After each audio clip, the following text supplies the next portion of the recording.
Hello everyone. So today we're going to continue on a discussion on 11.5, which is Laplace transform.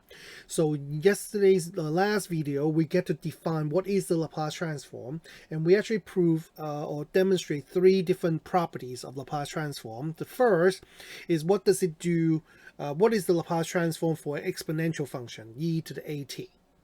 And two, we also learned that when we take the derivative when you do the Laplace transform of a derivative of a function, it actually reverts to a formula that relate to what the Laplace transform of the function is. And three, we showed that the Laplace transform is a linear operator. So now come the question is how do all these things fit together into solving a differential equation? So to illustrate that, I'm going to go for an example. So here, a very simple example. Solve this differential equation and this initial condition by using Laplace transform.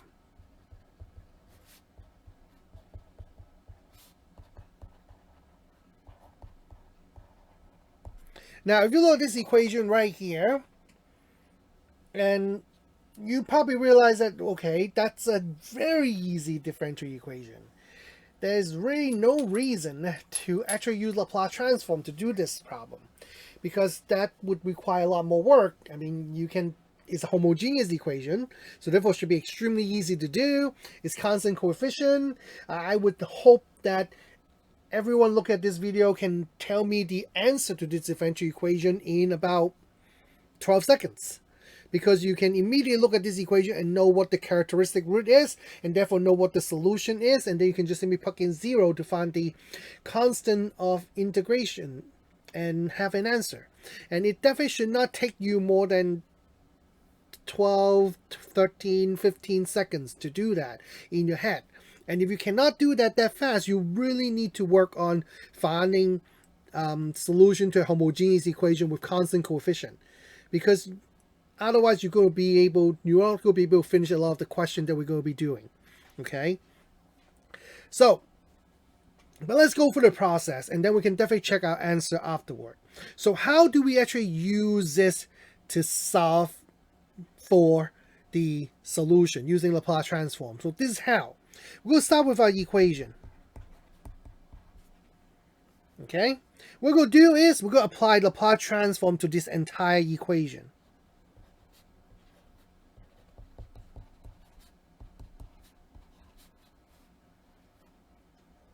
Okay, oh, maybe I'll write it this way.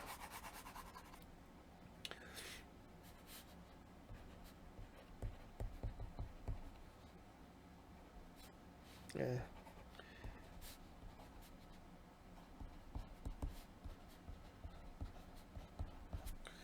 So I apply Laplace transform to both the left side and the right side of the equation.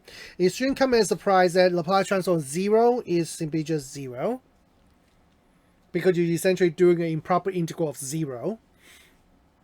And what do I do with the Laplace transform y prime plus 2y? Well, remember, Laplace transform is linear, so therefore I can say that's the same thing as Laplace transform of y prime plus 2 Laplace transform of y. And I'm going to drop the parentheses s, because we're just going to remember that's the variable that we're working with, is with the variable s.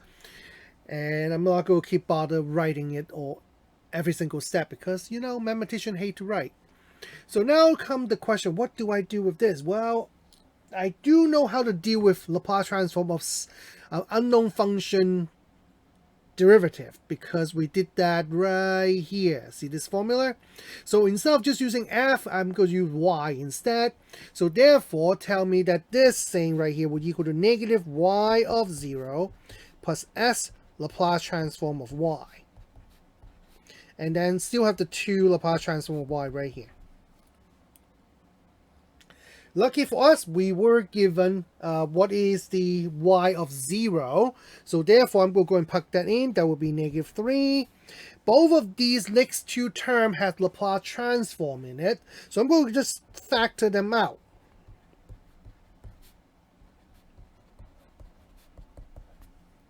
And now what we're going to do is, I'm going to go and move the 3 over. Oops.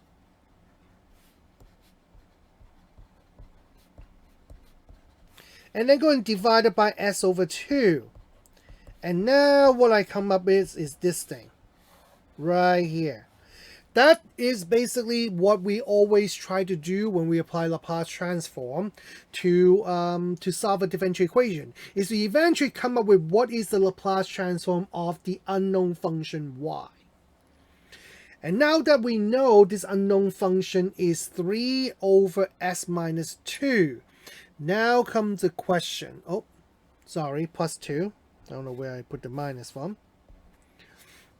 Now comes the big question. How do I figure out what is the solution to this thing?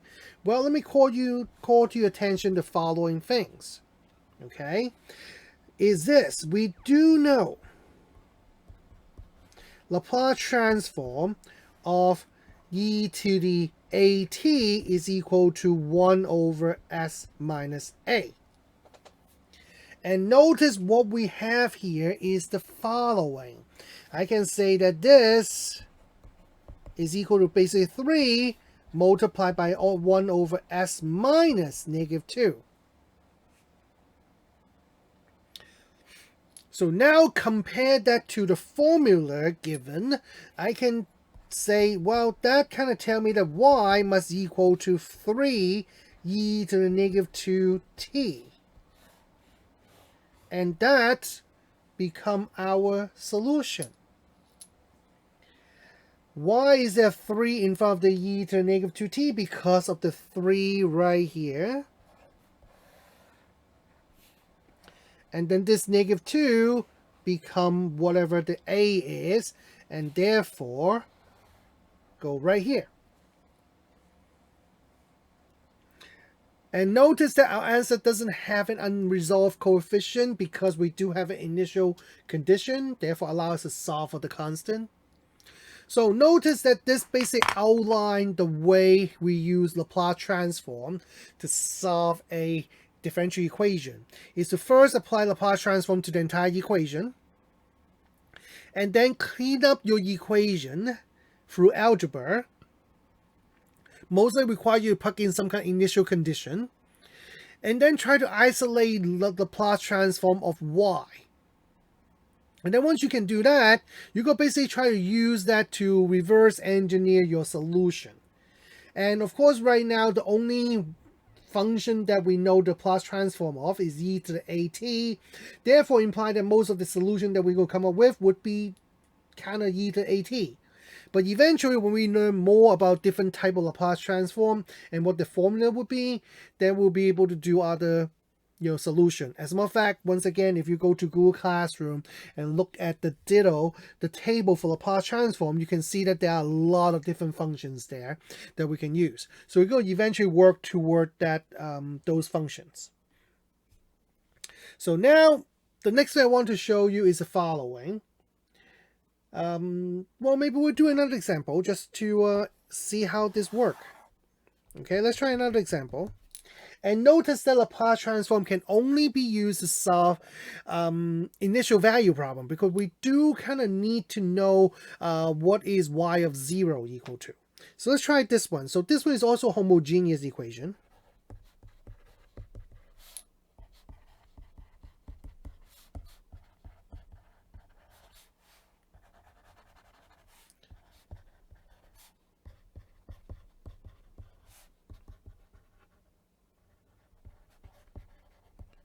Okay, so I'm going to once again give you a very easy equation. Y prime minus y equal to 0, and y of 0 equal to 2. Once again, it shouldn't take you too long to figure out what the solution to this equation should be.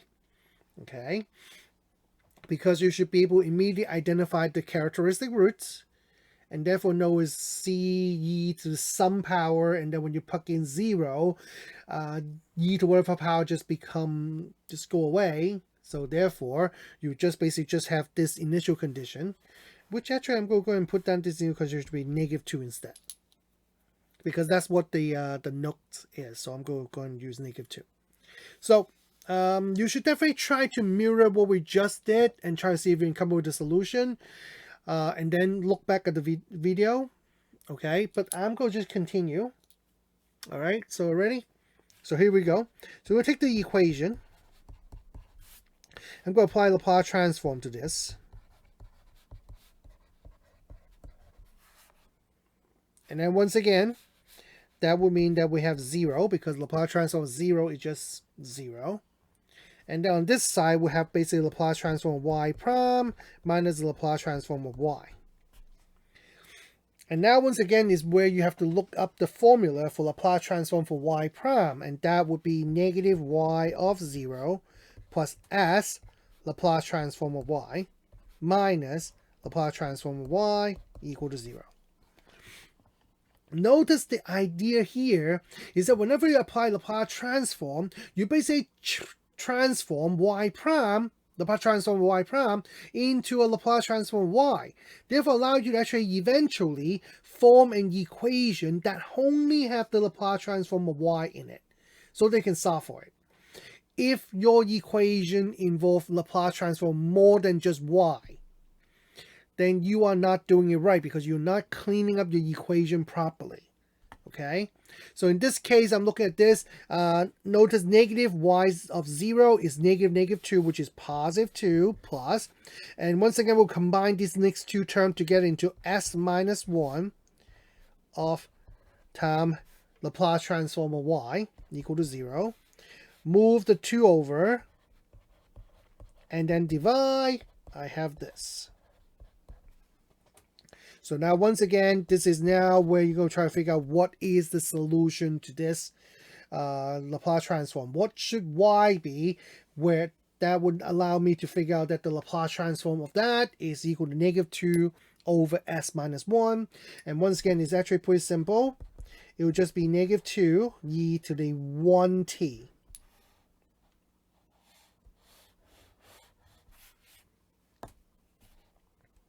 So here's a 1. That is basically what this 1 goes from. And then this 2, negative 2, because it becomes the coefficient.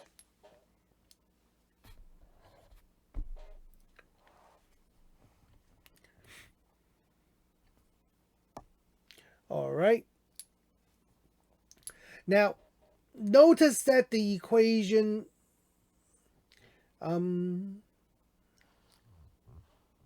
maybe before we talk about higher order differential equation, how about we do a non-homogeneous equation and see how that goes. So what if we have this one instead? So similar problem than before.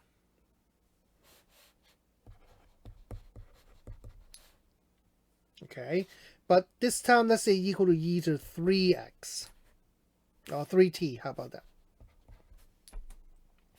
And we have an initial condition for simplicity reason. I'm going to go and make this into, let's do 1. So that will be easy. And then we'll ask you to solve with Laplace transform.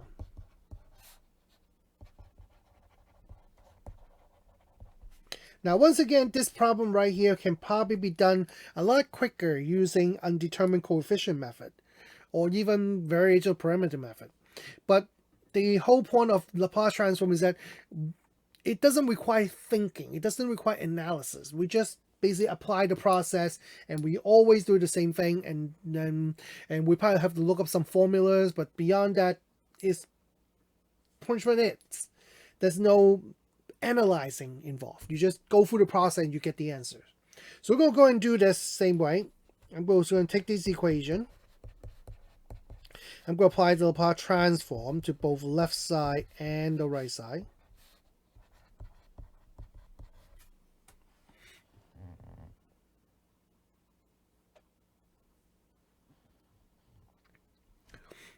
All right, now basically go for the same exact thing. And remember, that's the basic idea of the Laplace transform, is that you basically go through the same exact process every time you solve the equation. It's just a matter of practice that process so that you can do it correctly. So here is a little different because before in the last two examples we have a homogeneous equation. So therefore you have a Laplace transform of 0 on one side, which basically is 0. But now we have a Laplace transform of e to the 3t. So that means that has a Laplace transform that is equal to s minus 3. Remember, this is the formula.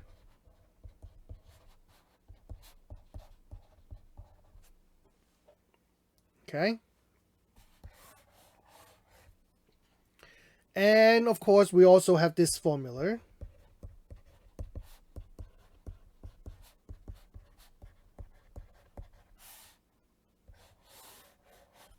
So I'm going to use that also. And notice that's the exact same thing that happened before. Oops.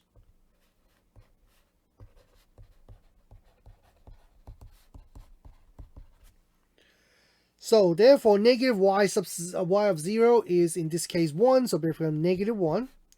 And once again, we'll factor these two terms. Now here becomes somewhat different because of what we have right now. What I'm going to do is move the negative 1 over and bring it to the other side and become plus 1. But now before we just have a 1, but now I actually have a fraction that I have to add 1 to it. So we're going to do that. So that basically equal to 1 over s minus 3 plus s minus 3 over s minus 3. So that will become s minus 2 over s minus 3.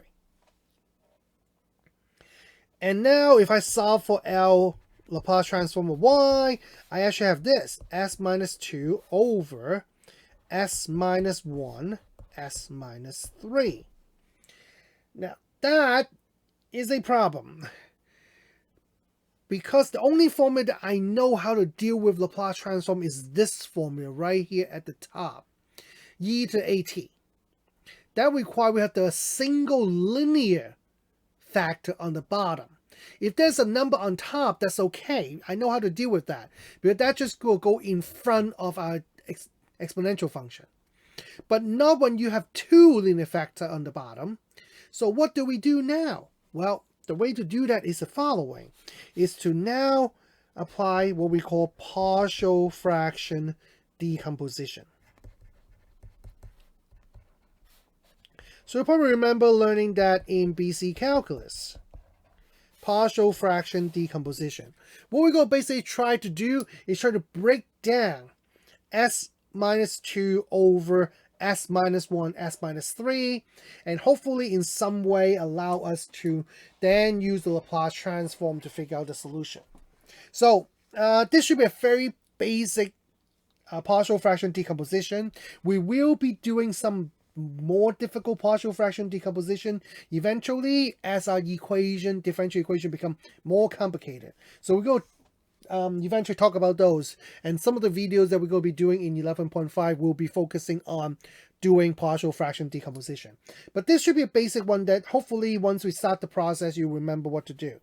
So the idea of partial fraction decomposition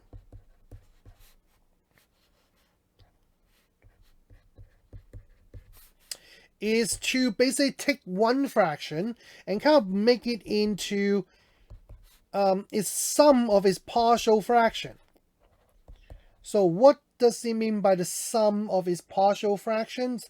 Basically meaning that you have a fraction of the factor of the denominator broken apart.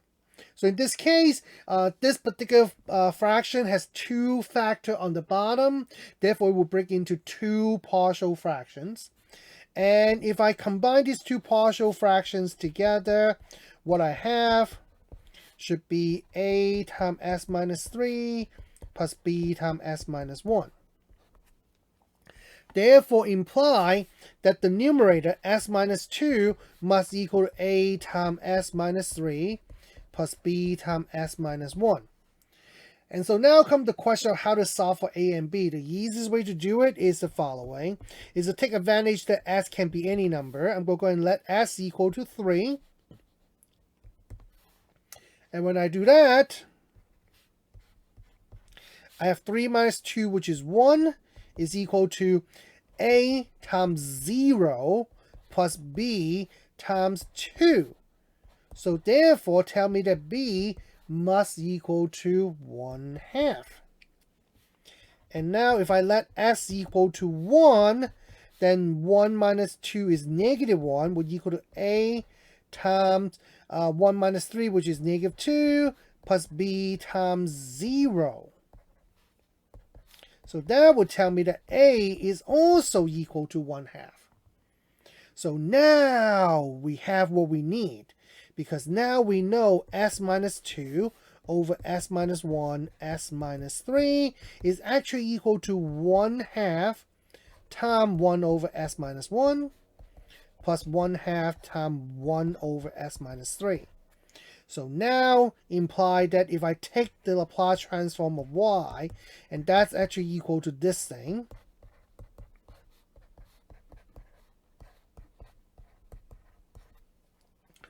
then what should y equal to?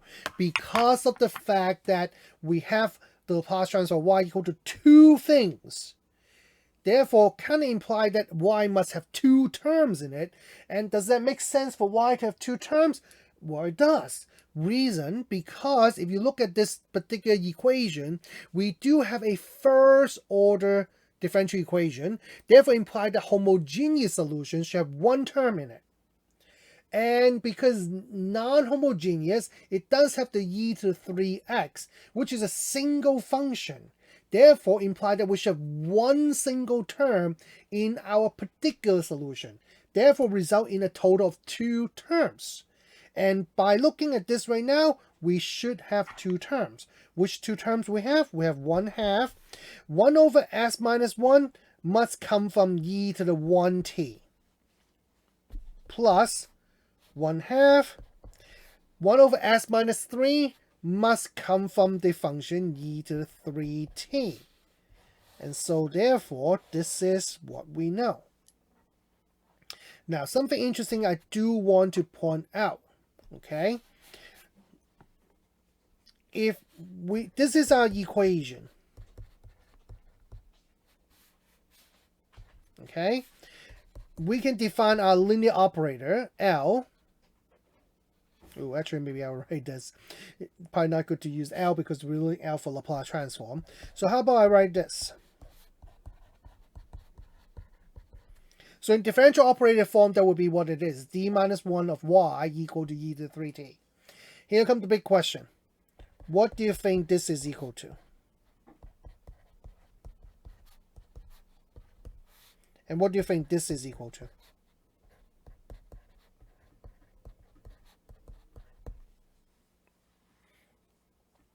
And if you don't know, I would suggest that you go ahead and try to figure it out. Just apply the d minus 1 linear operator to 1/2 e to t and d minus 1 linear operator to 1/2 e to the 3t. Then you should be able to come up with the correct answer. But if you recognize what's actually happening, then you might be able to just automatically know the answer to these two questions. Okay?